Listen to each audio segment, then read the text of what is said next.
Hi all, Andy here and welcome back to the channel. Hopefully you can hear me. If you can hear me, if you can let me know in the chat so I know that I am live. I'm pretty sure I am. But welcome along to the channel tonight where I am refitting the bumper, or the rear bumper, to the Roadster. Apologies for the light. I've actually got the garage door open tonight because it's I can't get the car far enough back because unfortunately it's only got two wheels on it at the moment where I'm doing this job. So if I thought ahead, I should have put it further down the garage so I could do this and you could all join me with the camera. So you might get a few cars zipping past in the background, so apologies for that. I am going to see if I can get the chat window up. How am I going to do that? See if I can get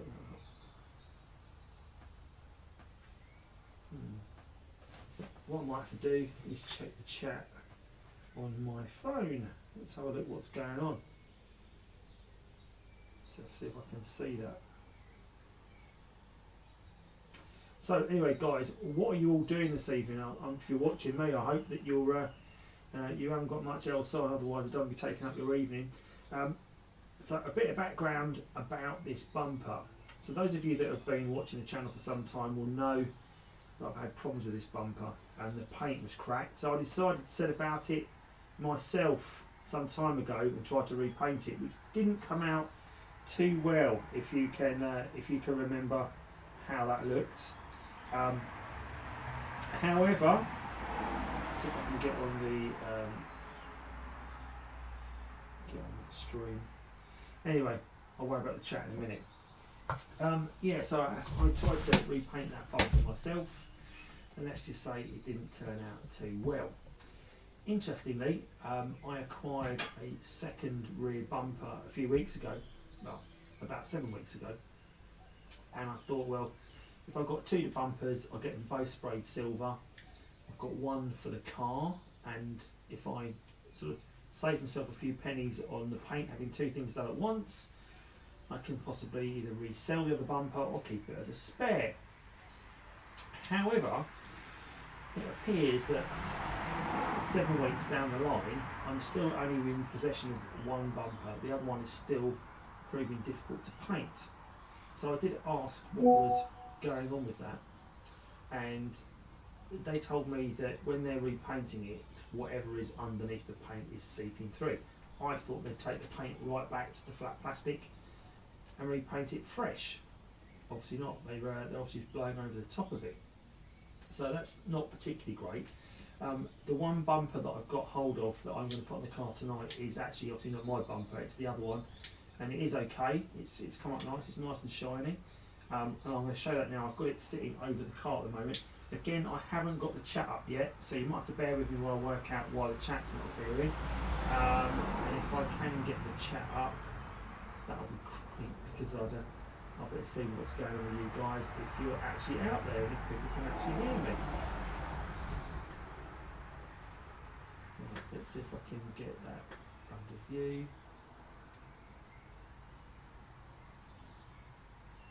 Let's see if I can. Cannot find it. Sorry about this, guys, but I do need to get the window open really so I can see what you're all saying. It would be very, very useful if I could see what's going on. Anyway, let me show you what the bumper looks like. Well, first off, I also had the diffuser painted as well, again, because I thought if I'm having the bumper painted, you've got to make sure it matches. So that's come out really well.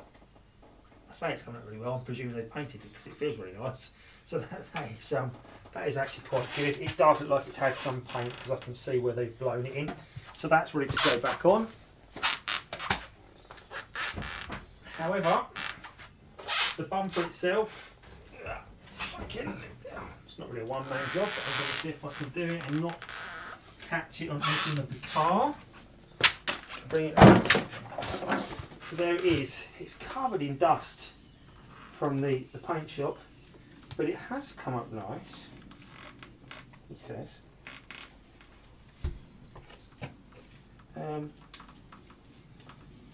Covered in dust though, like I say. There are a few marks in it still. This makes me think how much of a refinish they've done. But if I just swing this around, don't want to catch anything, and just hook it over the back of the car for now. Like so. Obviously not putting it in place yet, but we're just going to put that roughly back to where it's going to go. Line that all up. So, and just to hold that, I'm going to get two of the T25 Torx bits that hold the rear bumper in place, just to hold it before we set about refitting it properly, because I don't want it falling off when I'm talking to you. There's one.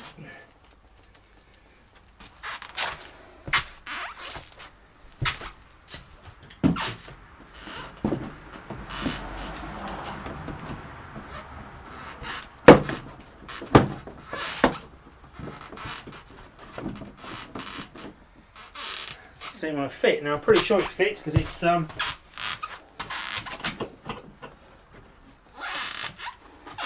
is that not going in place then? The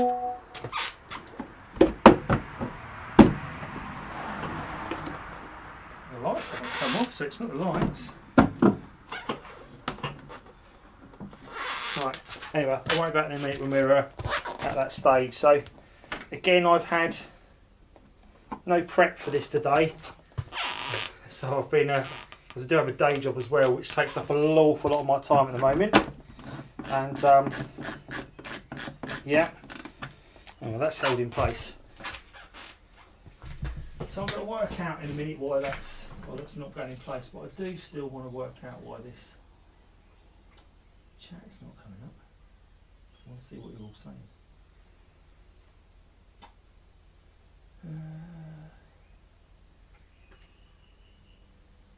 Okay. The beauty of live television as such. For white docs.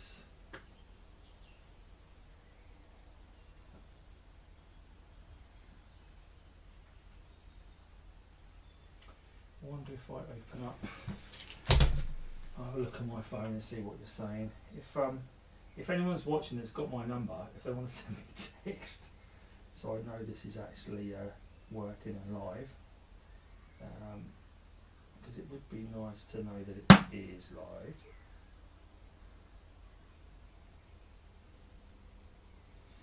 So anyway, while I'm trying to sort this out, let's talk about what else has been going on recently. So for those of you that have been watching the channel, you'll see we went to Belgium a couple of weeks ago. And while we were in Belgium, we went to the Andycharger Museum in Ypres, and we had a look at Thierry de Heck's great car collection. Highly recommend it if you've not been to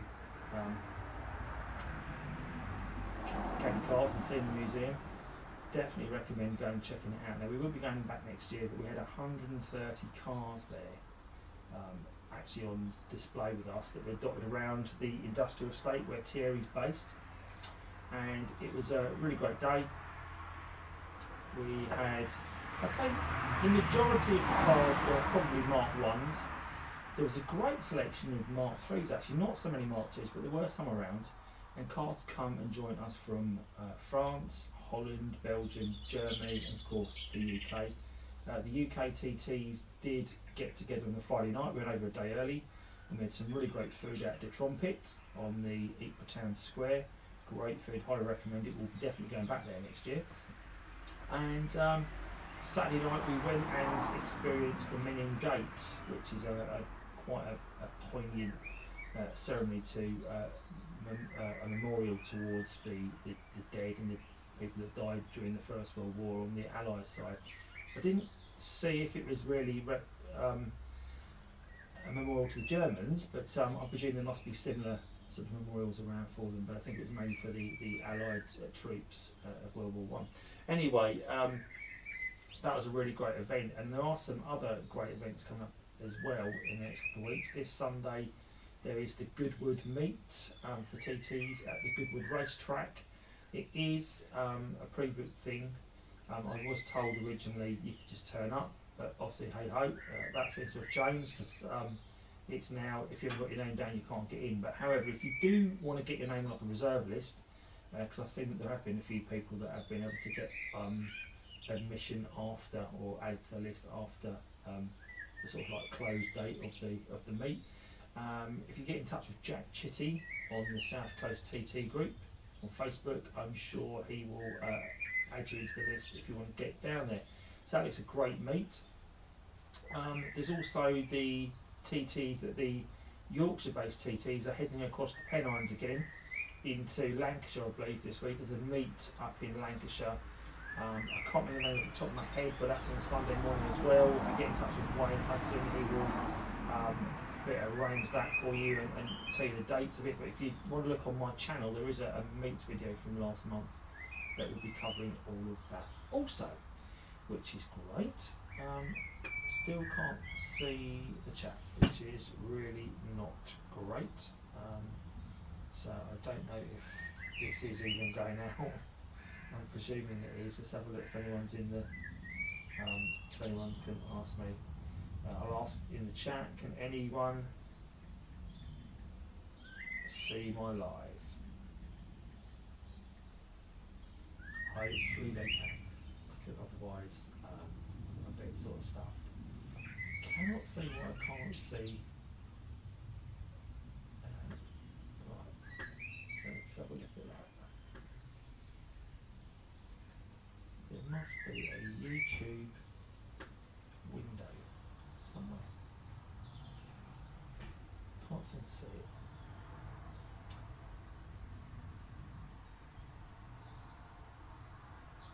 Because where it told me the window was, it seems to have gone.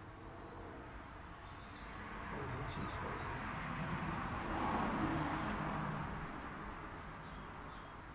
See if I can see it under there.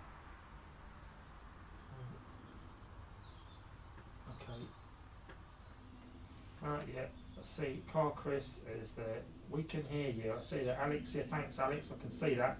I can't see the chat for some reason. Right, that's good. You can see me, you can hear me. Alex has sent me a message as well. Thanks for Alex. That's great to know it's on there. I might need to see if I can get the chat up on here on my phone. See if we can. Don't know why you've all got it up and I can't get it up myself, so to speak. Let's see if it's got anything about now live. Oh, there we go. Let's see if we can. That's one way of doing it. Okay, we can see you, mate. Yeah, okay, Kenneth, thanks for that. Great, that's perfect. I'm going to minimise that down. Right, I've got access to the chat. Great. Okay. Yeah, thank you, Rick James, as well. It's working fine. That's all good. Thanks for updating me, guys. Right. Shall we have a look at this bumper and see if we can make some progress with it? Now, obviously, I do actually cover fitting the bumper on the channel, so you'd think, oh well, I know how to do it. But the reason I do that, I do those videos, is so that I can share with you guys the way to do it, so you can use it like a step-by-step guide, and watch along and fit along with me. However, as you know, I do quite a few videos, and I've only ever taken the bumper on and off once. So today's the second time, and as the video is not playing for me at the moment, because obviously I'm talking to you guys, I'm doing it a bit blind. I've got all the parts for reassembling it, and I keep them in cardboard, as you know, and I keep them in separate sides of the car as well, so I can put all the bits back where it came from. So from memory, I'm pretty sure one of the last bits I did was I was able to attach the top of the bumper with those T25 Torx bits, which I need to install the bumper with. Now I've put it back on. It doesn't seem to be lined up too well. I'm not sure why that is, or if I've got something too high. May well have, but if I can, it's going to pick the camera up. I wonder if I can do that. There you go. So, excuse the mess in my garage. So as you can see, it's not going on quite well, because you can see it at the side there. It's too proud. It seems to be on the top there, but look how dusty that bumper is. It does look nice and shiny though. You can probably see as well on that bumper, if I can don't know if I can take this. There's lots of holes where the number plate's been screwed on. But hey, we'll worry about that when we got it back on, eh? Right, so let's get back. So I'm going to try and see if I can jiggle it around, get it lined up, and then I'm going to reattach these T25 Torx bits. So I've put and just hold it, stop it falling off. So let's do that first with my lovely pink screwdriver. So now I've got the chat working. Do you guys want to tell me what you've got going on in your world for the TT at the moment? Because it's always interesting to know what else other people are doing. So if you want to tell me what you've got going on in the chat, that would be really helpful. And I'll see if I can, well, not that I'll be able to help much because obviously I'm putting a bumper on at the moment. But I'm just leaning against this bumper as I'm doing this so it doesn't fall off and go crash to the floor and chip all my paintwork. So Chris, I see you're on there. I finally had it painted and I haven't done it myself and it does look alright. But can't work out why this doesn't want to go on, so I'm going to take it off again anyway. So we're off.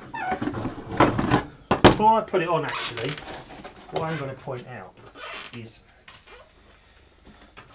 the reason this, well, not this bumper, but my bumper, the reason it had that issue with the paint. It's obviously been pushed in at some point at the back, someone's crashed into the back of it. And the reason I know that is when I took my bumper off, I don't want to put this down, over there. Underneath the bumper is this like plastic crash panel, I don't know if you can see that. And you might be able to see from there, I'm not sure, but you can see here, I've resined it because this one was actually broken. So when I took the bumper off last time, I found out the bumper was broken. So it gave the bumper no support. So obviously someone's given it a whack, bang there, put it in.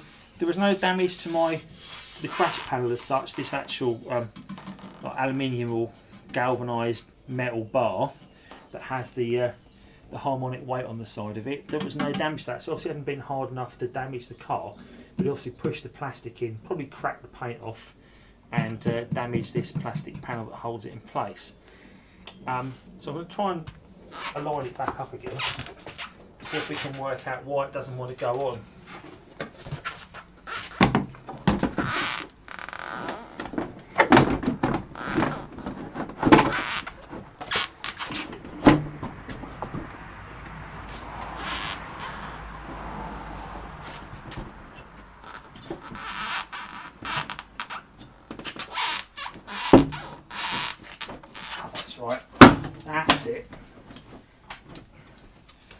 That's what I forgot about these bumpers. So when you're fitting them and you're actually putting them into place, they actually almost like press under the light around here. So you have to give it a shove, and that allows the bumper to go on far enough that you can clip it around the wheel arches. So I've done that side. So just to hold it in place, I'm going to stick another T25 back in just so I can go around that side and adjust it. If you can hear my shoes squeaking and it's annoying you, please let me know in the chat because I'll go and change my shoes. Just swap the dampers and lowering springs, but not happy with the stance of the car as it's higher at the front than the rear now. So I've bought a coilover kit I'm going to mount. Oh, that's quite interesting. Do you know what? I'm just going to stop for a minute and talk about that. So, wife's just going out, live TV, there you go, that's what you get. Because in our house, obviously, that's our mode of transport now. So don't shoot me for driving a Tesla, boy, I absolutely love it. Although it shouldn't make too much noise because it won't, apart from that. When it goes backwards, it makes that noise. It's not a spaceship. Anyway, what was I saying about coilovers? Right, so, if you see one of my videos on the 3.2, I refitted the shocks on that car going back probably start of last year maybe, because the shocks were absolutely shot on it. So I replaced the shocks, and ever since then I've felt that it's not great. Anyway, so the shocks I put on, they were 225 shocks because they were actually the wrong shocks. I need to change them anyway. But it got me thinking, are shocks, are they really classed as, if you change them for say like Bilstones, would that be classed as getting away from OEM? Is that classed as modding my car? I don't think it is. And I was thinking about not lowering the car, but maybe going for a set of Bilstein shocks that I know will work on the 3.2 and upgrading the suspension, not making it harder or lowering it, but just put a newer set of suspension on, because the OEM stuff doesn't really seem to be out there anymore. They seem to stop making a lot of the shocks and things, can't get stuff from Audi. So would it be fair, I think, for me to maybe put Bilsteins on both cars? The suspension he's doing on this one anyway, so I might put Bilsteins on the Roadster. Now, I'm sure Chris is going to say, oh, you're modding your car. But yeah, you might have won a little bit, Chris, because I do think the suspension will be better. But interested to know what your thoughts are, guys, if I should step away. I think if Jeff Bedford's watching this and he knows I'm sticking non-OEM parts in the car, he'd probably disown me.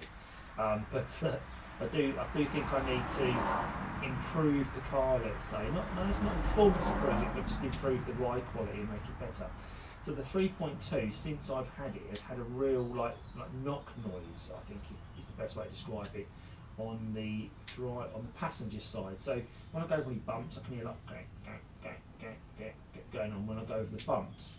Now I've replaced the shocks with that's not the shocks.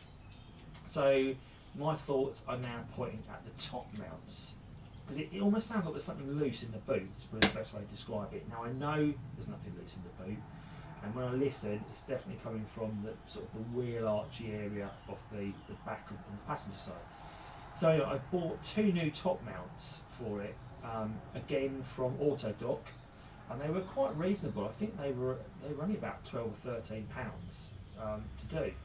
I've not done top mounts on the back. I haven't found a video on top mounts on the back yet, so it's something I'm going to attempt myself. Be interesting to see how that comes out. I'm not sold it yet, because I think I will have to get some spring compressors to compress the springs to get them out to get the top mounts. And I know that Chris has done a video on replacing top mounts in the front in situ. The 3.2 needs those anyway, because it came up as an advisory on the MOT. So it's going to be top mounts all round on the 3.2. Will that improve the handling? Maybe. I think it's got a good chance of it. Will it improve the ride quality? I don't know. I think putting a set of Bilsteins on it will improve the ride quality. So that might be next up on the list. The 3.2 also needs a new sill, a new driver's side sill. So I am going to get a set of sills for the car, brand new, while they still make them, to get it put on. This car in particular, there's no rust on it. Anyway, the sills are like spot on. So I don't know what sort of life it's lived. Although with me, it's lived most of its life indoors, as you can see. Just touching back on the amount of time it took to get this sprayed. So it's been at the spray shop for 7 weeks. 7 weeks, yeah, it's like nuts. And it's only literally came back. I got it back on Monday, I think, on Monday or Tuesday. Yesterday. I picked them up yesterday evening.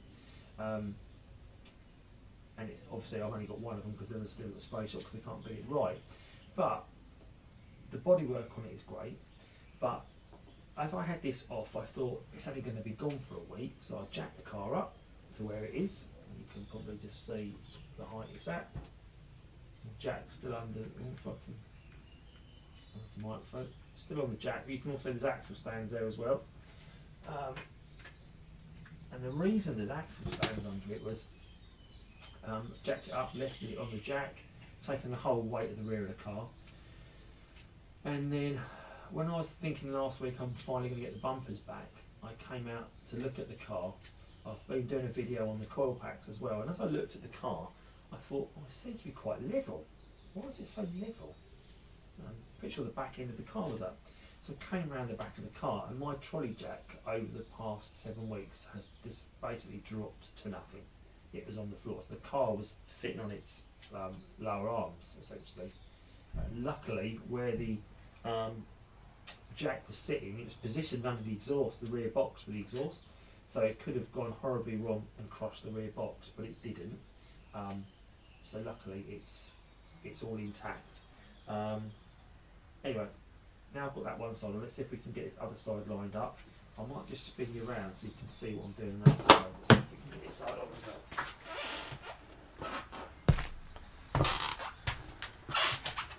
So again,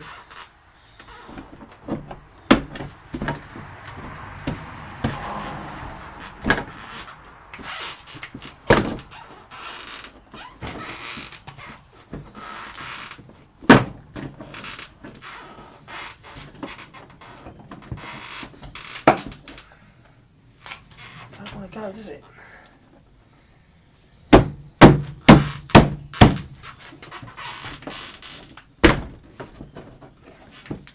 Do you not know why it doesn't want to go back on? It's quite frustrating.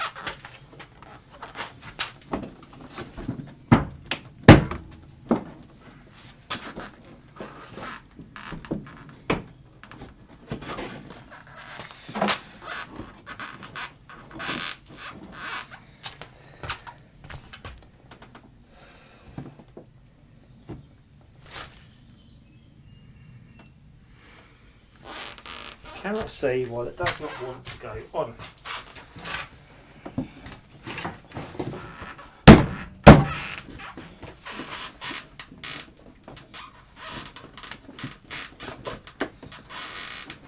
These shows are starting to annoy me now, and mind anyone else.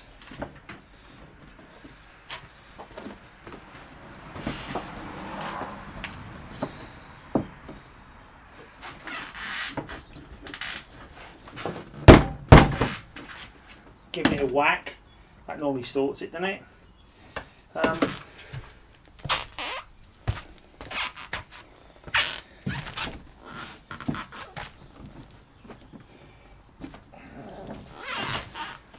Trying to be very careful with the paintwork because I don't want to scratch it now I've got it all back and clean and painted. Does look good though, I have to say, it looks really, really good.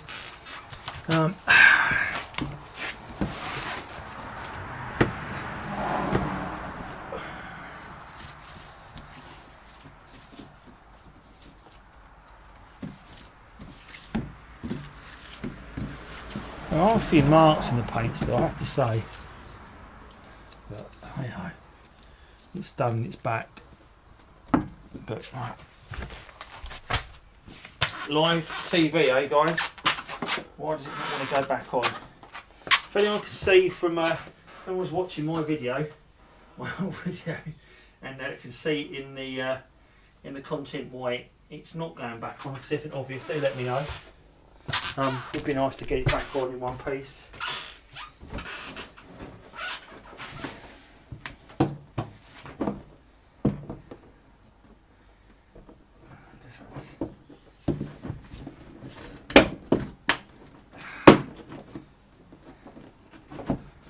There we go. I've worked out what it was after all that. Okay, let's see if I can show you if the camera will reach that far. Probably not. Okay.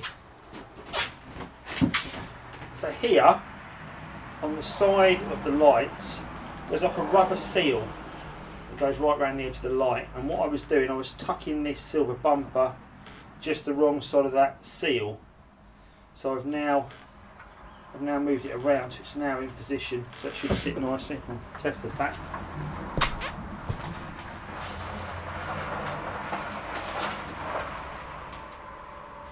So now we know that, we can try and fold this side as well.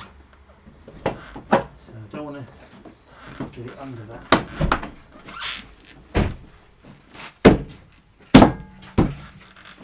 Hello, can't use the front door now. Didn't take the keys. Whose fault's that? Right, okay. So the bumper is on. It's still sticking out at the sides a little bit, but that's fine because we'll attach the side of it using the 10mm hex bolts in a minute. So in the meantime, I'm going to get the 2 remaining T25 Torx bolts on either side of the car. Get it bolted up nice and tight.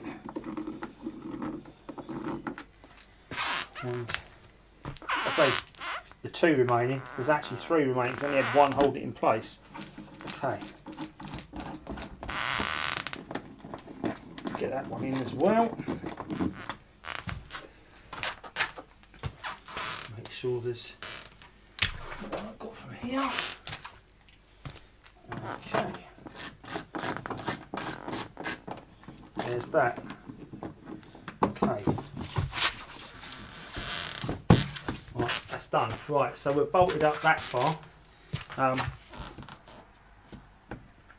I'm not going to put the diffuser on just yet.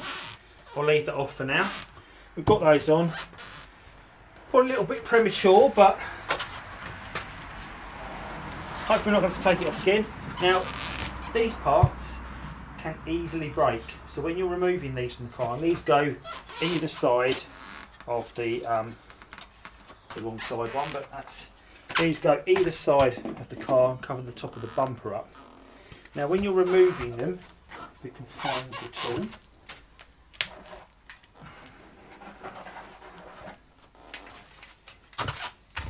let's have a look at the clips. So on these, there are these little plastic clips. Get some light in it. There's these little plastic clips. 1, 2, 3, 4. Basically, they pinch in to lock it in place. So what I tend to do is get this around and just sort of like try and find them and push on them a little bit, and they release. So when they go back in, they should just click into place. So on this side, pick the camera up and show you.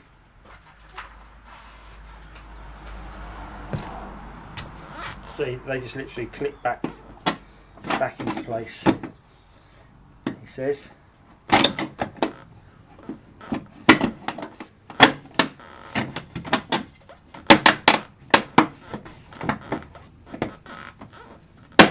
There you go.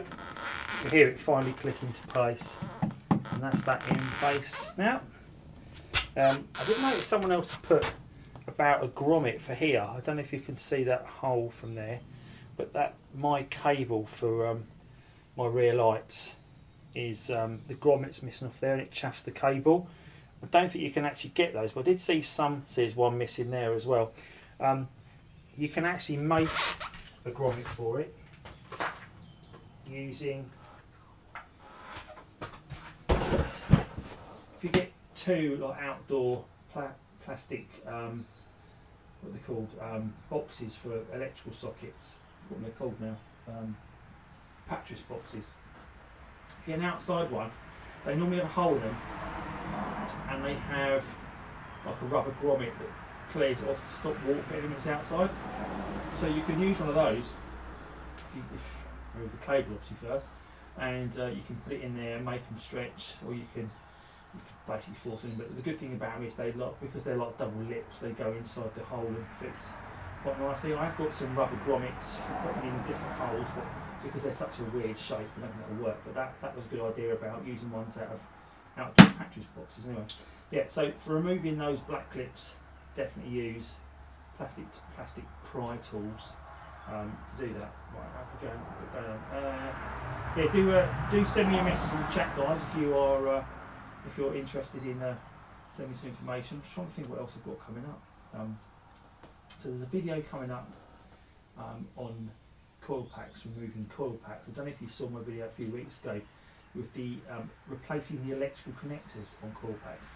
So for those of you that have experienced coil pack removers, let's say, great, but you probably know that the electrical connectors on these cars are getting on for 25 years old for most of them, and they're very brittle. And the way the electrical connector works, it's got like a little push down tab at the back. You push down on it, and there's like a little flap inside. There's like a little knobble on the coil pack like that, and this goes over the top of it, and by pushing down it lifts the flap up, and then you can slide the electrical connector back. Now if you're a bit heavy handed with those plastic little push down tabs, or if they're very brittle, they will break. Chances are, if you're not the first owner of the car, someone else has been heavy handed and they've broken. So the coil pack electrical connector fits on the coil pack, and it's just held on there through friction and force and sheer good luck really. They could potentially come off, or they could let water ingress into the coil pack as well if it's not on nice and tight.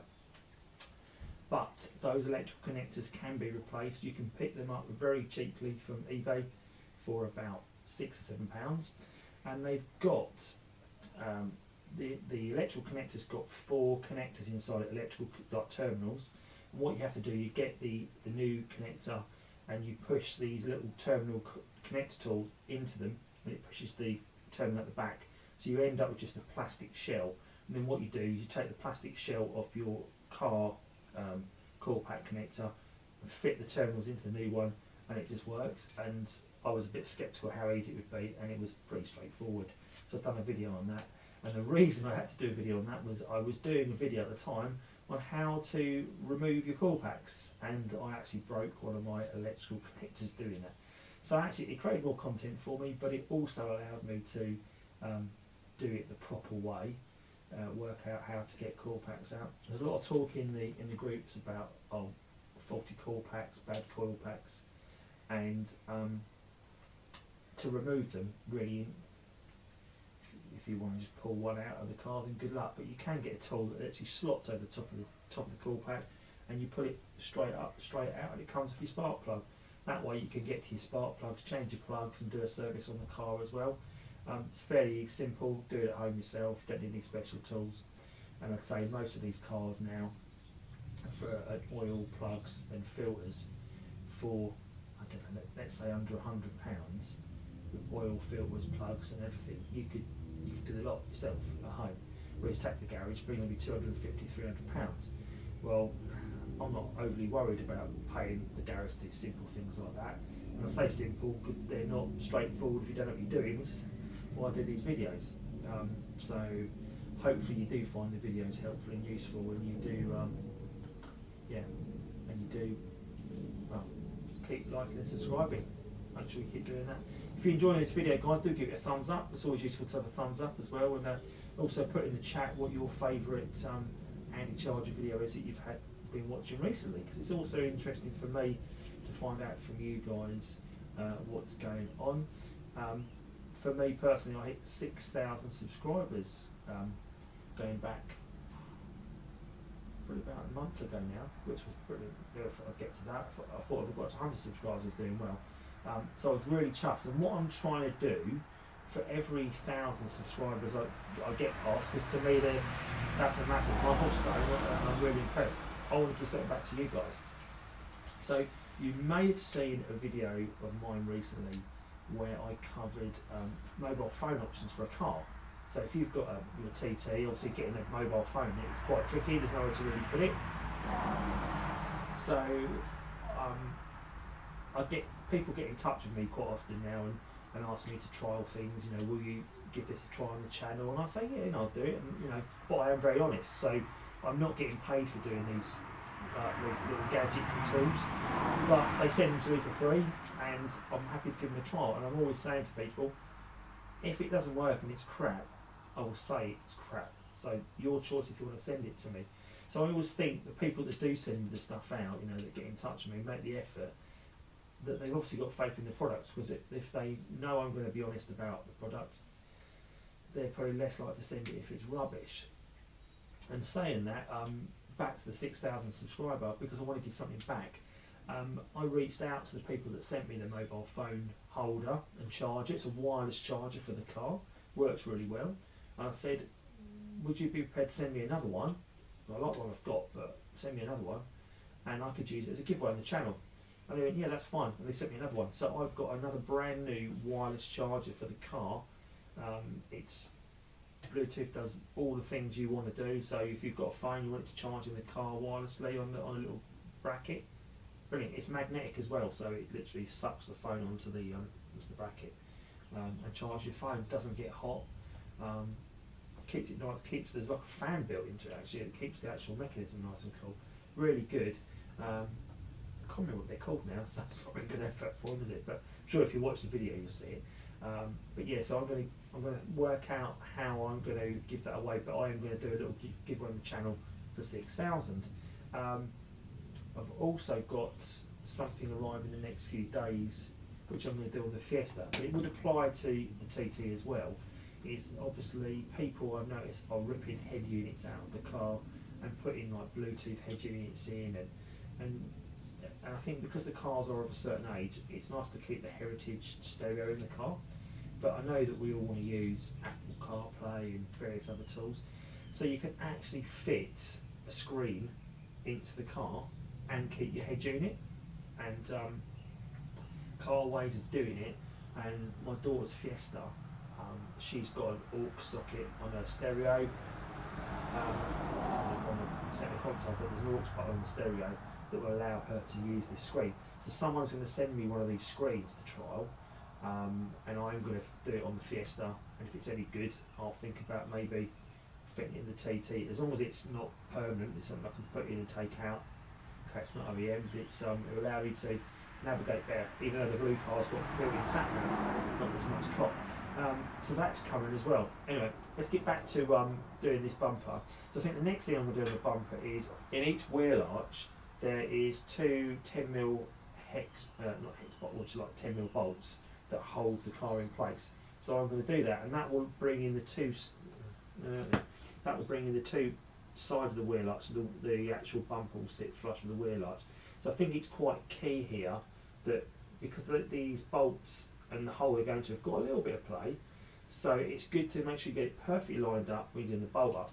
Now, I haven't got a 10mm spanner lying around, so I'm going to have to go and find one, so you have to amuse yourselves for a few minutes. But again, do if you've got any more comments that you want to stick in the chat, it would be really good. Oh yeah, thanks Kenneth, you always have the TT meets TT series. Yeah, there's another episode, funny enough, of that coming up shortly as well. There's a couple in the pipeline. I just haven't had time to do much filming, I say, because I've got a real job as well. That does take up an awful lot of my time at the moment. So when I have like an evening or a weekend, I tend to try and spend it with the family and relax a bit, rather than just doing stuff on the TT. But I am trying to do bits on the TT as well to keep the content coming. Also been doing a few shorts on the Tesla as well to bring that to people, because there's a lot of naysayers on the Tesla who don't like them.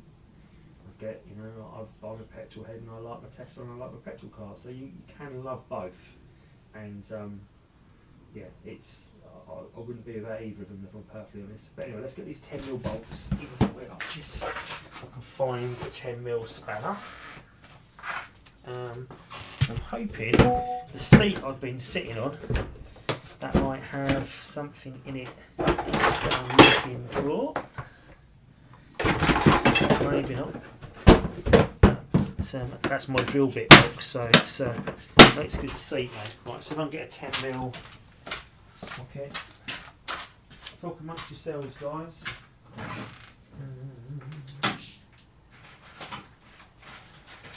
We all know that 10mm sockets are impossible to find. I bet that's going to be the case for me.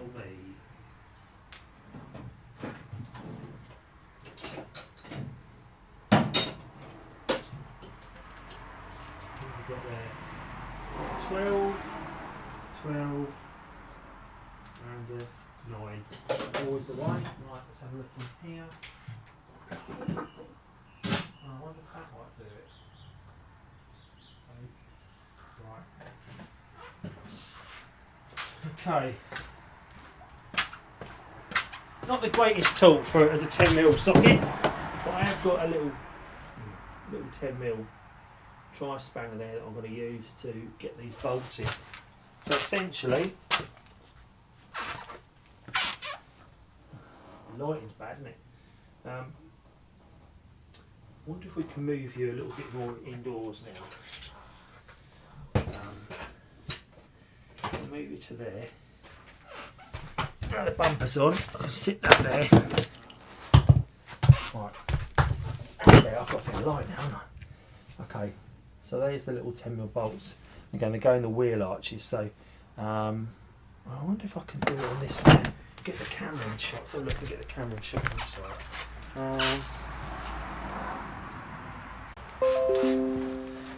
So let me see it. Right, so the 10mm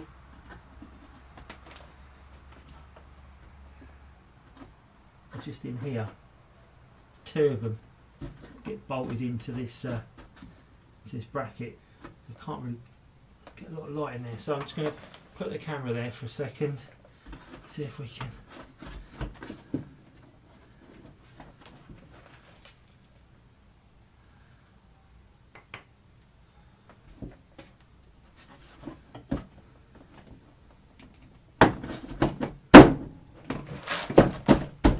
Okay.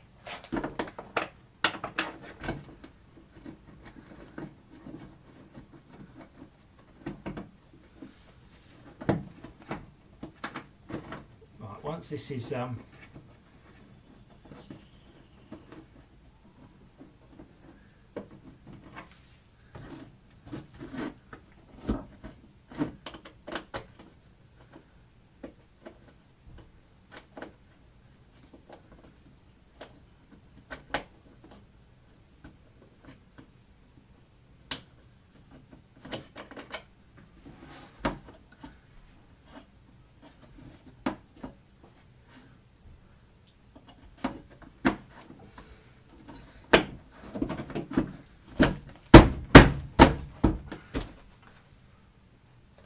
right. Sorry guys, I'm still trying to get this in place. It's not very interesting for you to watch, I guess, at this point, because I can't see what I'm doing. But you get the bolt started, and then I'll be back with you. Right.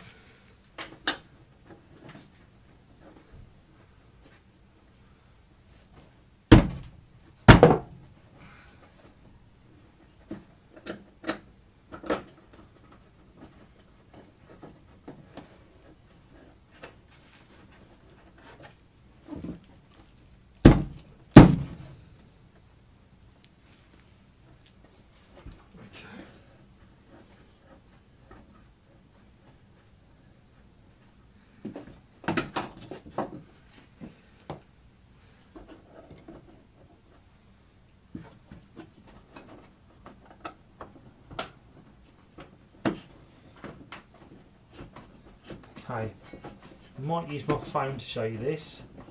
Oh, you're pointing the wrong way now. I don't know if you can still hear me. I presume you can still hear me when I'm doing this. I'll explain what I'm doing. Get my phone for some battery life. But a bit of light. Okay. Right. Here we go.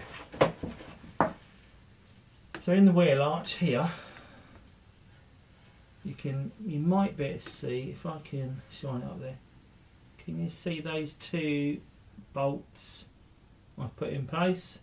So that is on the if you look at it from here, those bolts are going through here. So I've put the bolts up that direction, so there's two in there that's now held that in place. So that's that done. They need to tighten it up, but we'll do that in a sec.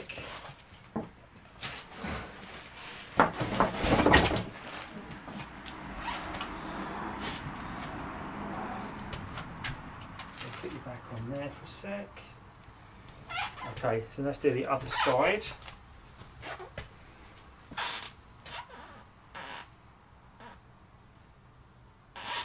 Yeah, so I guess if you're still watching, Kenneth, what is your favourite TT video? What is your favourite one of the TT meets TT series? Be interesting to know what's your favourite car. In fact, anyone that's watching of TT meets TT, what is your favourite episode? I'd be interested to know what you think. Everyone's got a favourite car, I'm sure. So what's yours, other than your own? So one of the cars that I really liked, and have always liked, because of the workmanship that got into it, was Steve Bridgeland's P51 Mustang car. I don't know if you remember that one. It was sprayed like I say it was sprayed, it was hand painted like a P51 Mustang from the war. And Steve painted it all himself by hand, for those of you who don't know. And what was really smart about that particular car was that he bought it really cheap off someone, and the paintwork was bad. and he thought to himself he was going to get it wrapped, and he thought, well, I'm not going to wrap it because it costs money, and he didn't want to get it repainted because that was going to cost money. So instead he painted it all by hand to hide the bad bodywork. So when you've got like rusty components on a car, or you know, just stuff that you need to hide, it's a great way of doing it. However, even after all that work, Steve tried to sell it. He tried to sell it a couple of times, and I don't particularly think, and Steve, if you're watching, you might be wrong, but I don't think your heart was really set on selling that car. You liked it too much. Anyway, he's since had it repainted. He's had it painted in like an off-white colour. So I'm really looking forward to seeing it when it's all done, because I think it'd be good to get back on TT Meets TT. It's got a great set of Porsche wheels on it. I don't know if you remember the wheels, but yeah, it's really like quite smart. Okay, so that's that one.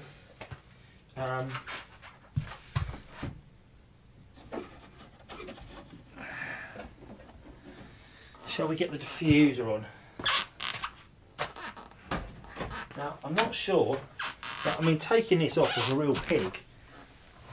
It was a real pig to get this diffuser off.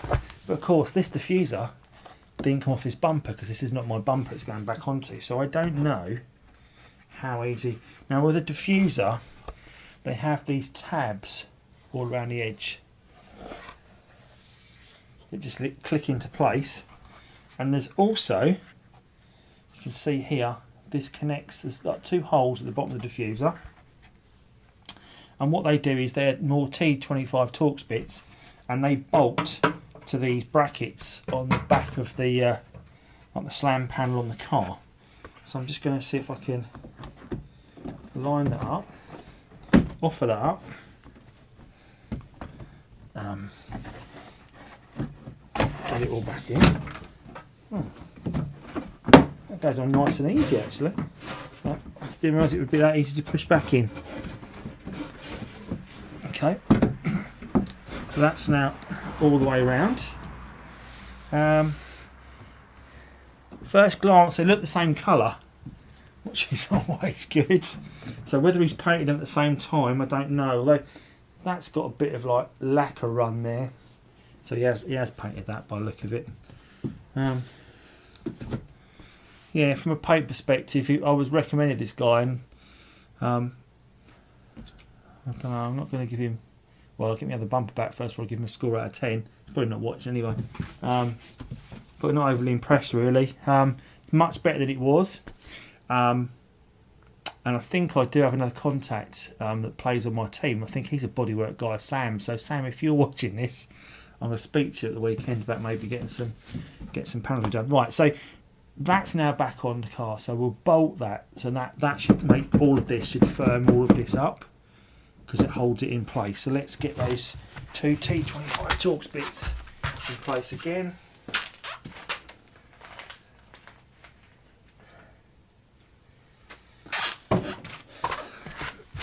Okay. So again, it's just go through the bottom of the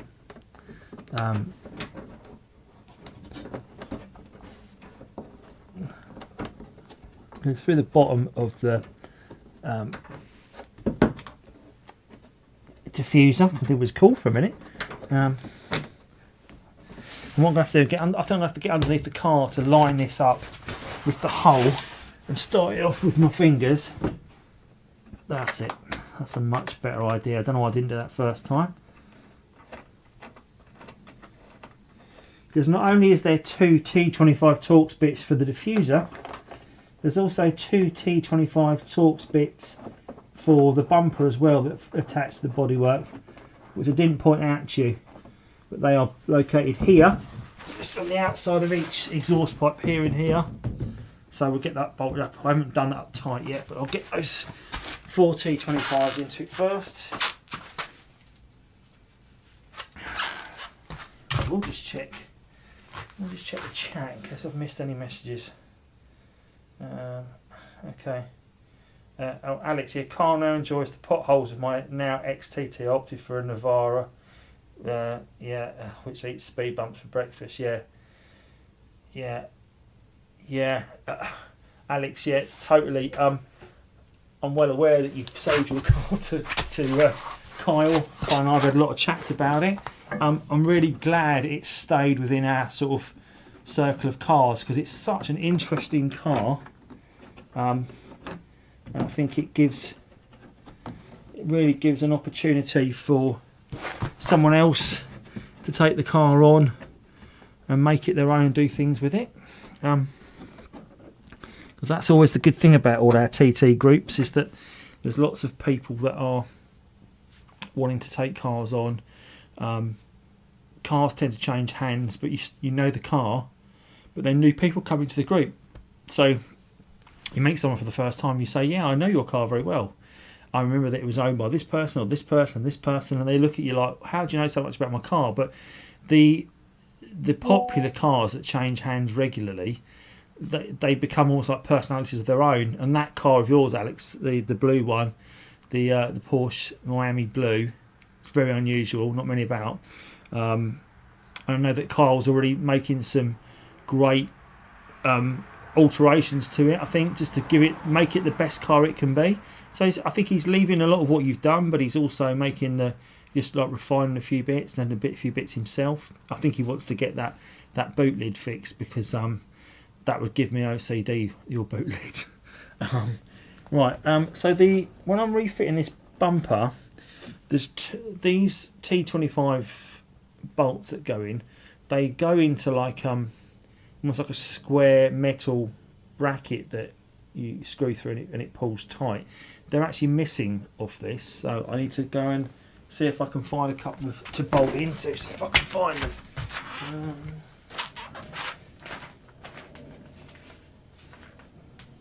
I don't know if you know the things I mean. They're like a little flat metal bracket. See if I can find a couple to show you.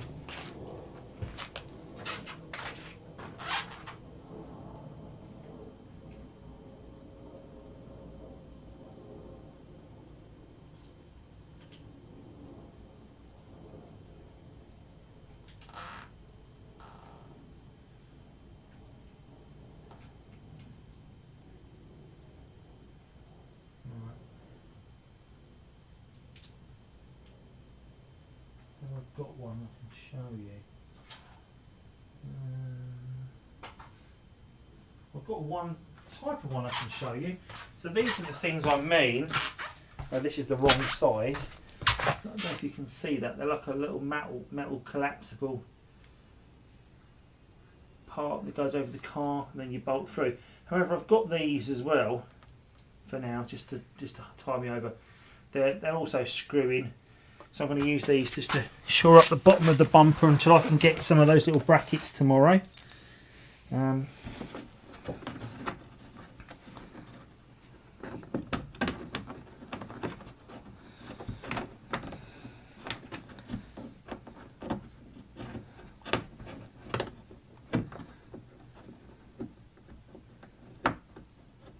don't really class those things. They must have a name, those metal collapsible washers. If you know what they're called, do let me know in the comments so it'll make it easier for me to buy them tomorrow.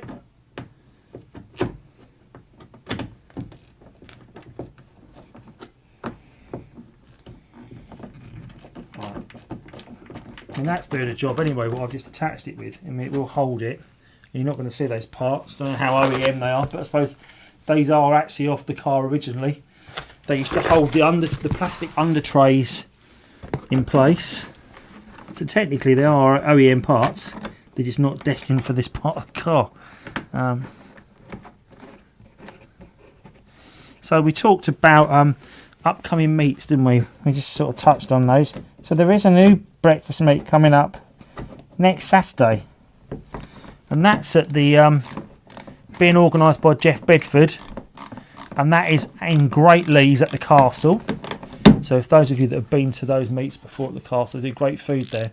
And they are going to open it up early for us. I think we're meeting at 10 o'clock at the castle. It's in Great Leys, so if you just Google the castle in Great Leys and you want to come along and join us, then most of the Essex crew will be there. It seems like a really good meet to go to. And that doesn't help you, Kenneth, if you're still watching, because I know that you're in Scandinavia, so you're not going to be able to make it. But hopefully the rest of you are. Oh yeah, I see that. Yeah, couldn't find a better owner, and I totally agree with that. I think you've got a really good owner there, Alex, in looking after your car moving forward. Right, so that is the bumper is now solid at the back, so we've got that in place. I think I'm going to attach the rear bumper, the number plate next. Oh no, what I'm going to do, I'm going to put the other plastic clip on this side.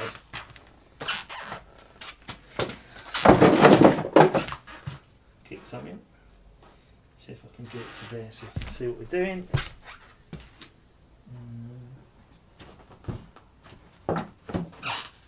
I've just found the 10mm bit I was using when I did the job originally as well. So that's quite helpful. Right, here's the plastic clip for this side. So again, it's got the 4 plastic feet. Line it up.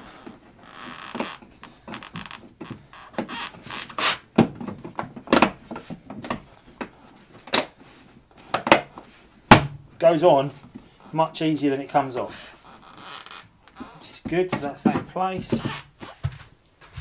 Right, remember the number plate of the car now.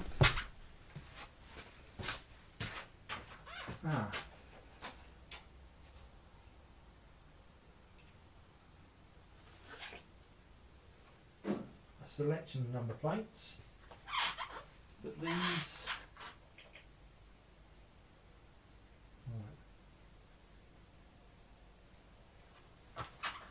Now the thing with the number plate, it's got old bolts, old screws there. So if I put it back on the car, it's going to look a bit tacky. So I could stick this on the bumper, but I'm not going to. So for now, I'm just going to find out where that sits. I think it must sit there.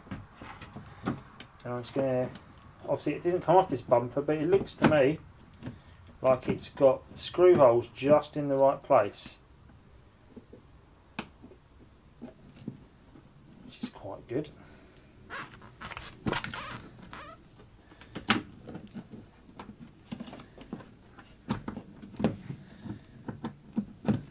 Okay,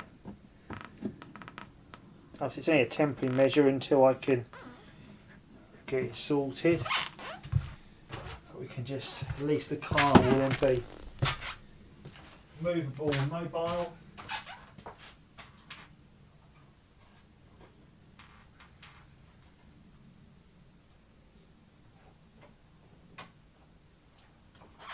And obviously to go back on, once this is all assembled, I've still got my, oh, you can't see it from there,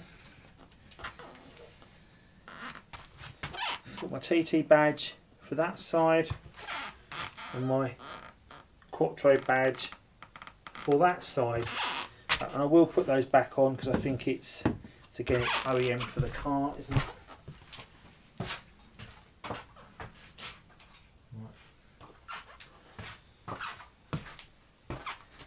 Quickly find a big pink screwdriver, see if we can change the fittings for it. It's interesting, you'd get through lots of Phillips bits for your screwdriver, but you treat the T25 like gold dust because you can't lose that because they're hard to get hold of. Right, put that back on there for now, it's nice and tight.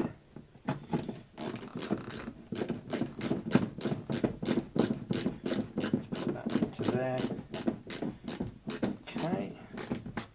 That's the bumper. That's the number plate back on the bumper. It's so nice to have that in place without loads of scratches. Looks good. I'm looking forward to cleaning and polishing the car when it's all done. That'll wait for the weekend though.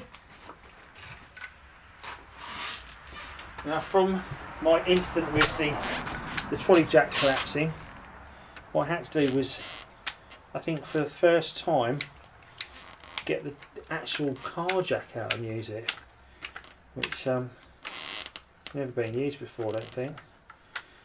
So I'm just going to fold, not by me anyway, so I'm just going to fold it up.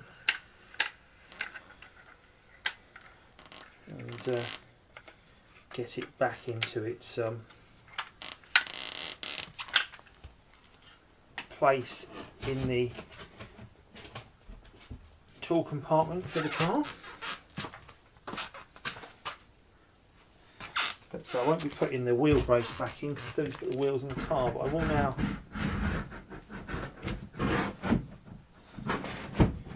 put this back in. Is that not moving? That's it. Okay, that is that done. So what's left for me to do is to tighten those two 10mm bolts in the wheel arches and also put the wheel liners back, because here's the wheel liners. What I'm going to do before I put these back, I'm not going to do these tonight in the car. I'm going to give these a good clean to make sure I'm not putting dirt back into the car. I've also noticed, I don't know if I'm going to be able to show you this because I don't know if the camera will stretch far enough, but being a roadster, and if you know about roadsters, that they have a drainage in down here, basically in the roof, and the drain pipe comes all the way down the car here, and it comes out just here. So I'll just get my phone. So we're looking at the bottom of the wheel arch, so you can see this big hole here. Give you a bit more light. You can see that. Oh, there it is. And I don't know if I can get you close enough to it to see, but inside there, I don't know if you can see that in there, there's like a spring inside I can feel, and if I put my finger around I can feel that pipe as well. So essentially what happens to these drain tubes is, because they're made out of almost like polythene, and they've just perished over years. Now my car doesn't really go out in the dirt. It doesn't go out in the wet, so it's not really going to suffer with getting wet into the car. But the fact that that spring's hanging out is telling me that, because that spring gives the pipe its structure and shape. The fact it's hanging down there means it's no longer in the pipe. So more often than not, that pipe's collapsed, so water could be going into the car. Now with it being the passenger side, it's not such a big deal, other than it will rust the car away. If it was on the driver's side, and there's no saying that the driver's side is not as bad, it could be leaking into the back shelf of the car, which is where your CCM is, not your CCJ, that's something different, but your CCM. And if your CCM gets wet, you'll find that the electrics will start playing haywire and things will stop working, your roof will stop working, the dashboard will be going crazy like a Christmas tree. So it's important to keep those drain tubes flowing and get them replaced. I don't know if they're available new, but what I'm noticing is on the end of them you've got this almost like, it feels like a, I can feel that tube actually, my finger in it. I've got my finger stuck in it now. I feel like the little boy with his finger in the dam. I'm going to try and reuse this grommet and the one at the top, and put a new piece of almost like fuel hose or washer pipe hose through the car, so it's a bit more rigid and it will do a job and it should last longer, and it will stop the car from getting wet.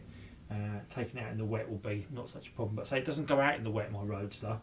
I try to keep it in the dry. It sits in here, so as you can see right now, while I've had it off the road, what I have been doing, not this time but in the past, you can see I've given a lot of my my upper arms and drive shaft, even the suspension at the shocks, I've given them a light coating grey hammerite, just to make them last a bit longer. But to be fair, and also the lower wishbone down there as well, if that's grey, you can see. So why have I done them grey? Because that's not OEM. Well, the reason I've done them grey is because it's much brighter to look at, and it will show the rust up much easier. So I can give this a hose down, and if there's any rusty bits, it will show up easier than if it was black. So, but to be fair, touch wood, my suspension doesn't look too bad. It's in pretty good nick. So other than the shocks, which look like they could probably do with doing. So Yeah, so that's a little job for me. All in all, this car is only I think it's just gone over 80,000, so it's not massively high mileage. It sits in pretty good condition for its age. It's been well looked after in its previous life, so yeah, I'm quite pleased with it. But I'm not going to put the wheel arch liners in tonight because I want to give it another good clean up. And obviously I don't want to take it off the jack because it's got no wheels on it either. So I'm probably going to leave it there for now. I'm going to get these bolts tightened up in the wheel arch, because if I look, that was the 10mm socket I was looking to do my bolts with, so I can use that to do those up. But I think really I'm probably going to wrap it up for tonight, because I want to go to bed anyway at some point. I just thought I'd sort of touch base and show you guys what I was doing with the car. And I haven't really been too instructional with it, but hopefully it's given you a bit of an insight into, if you just got some hand tools at home, you can do the job yourselves. It's good to see the car with its bumper back on now, because a couple of hours ago it didn't have a bumper on. It's all nice and secure, and I'm hoping this weekend the car will be back on the road. So let me just put you back up, give you another overlooking view of the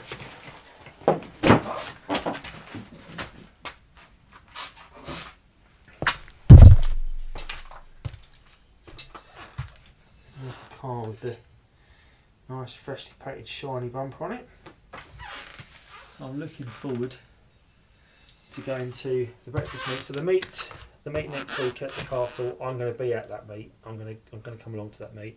I'm going to come in the roadster. Funny enough, last time I went to that meet, I took the roadster. But hopefully, if you are going to be there, you'll see the nice shiny bumper on it, and all the great work I've done. So thanks for watching tonight, guys. I say keep your eyes peeled on the channel for upcoming videos on DIY stuff, such as the coil pack chains that I've got coming up. Also got a video coming up on why people are breaking cars, so that's obviously one to look at as well. And various other videos I've got coming up. The May event video should be out next week as well, let you know what's going on in the month of May. And other event videos will be coming up too. So thank you very much for watching me tonight and joining me. Keep your eye peeled for that 6,000th subscriber giveaway that will be on the channel shortly. And have a great evening. Enjoy your TTs, and I'll see you soon. Take care.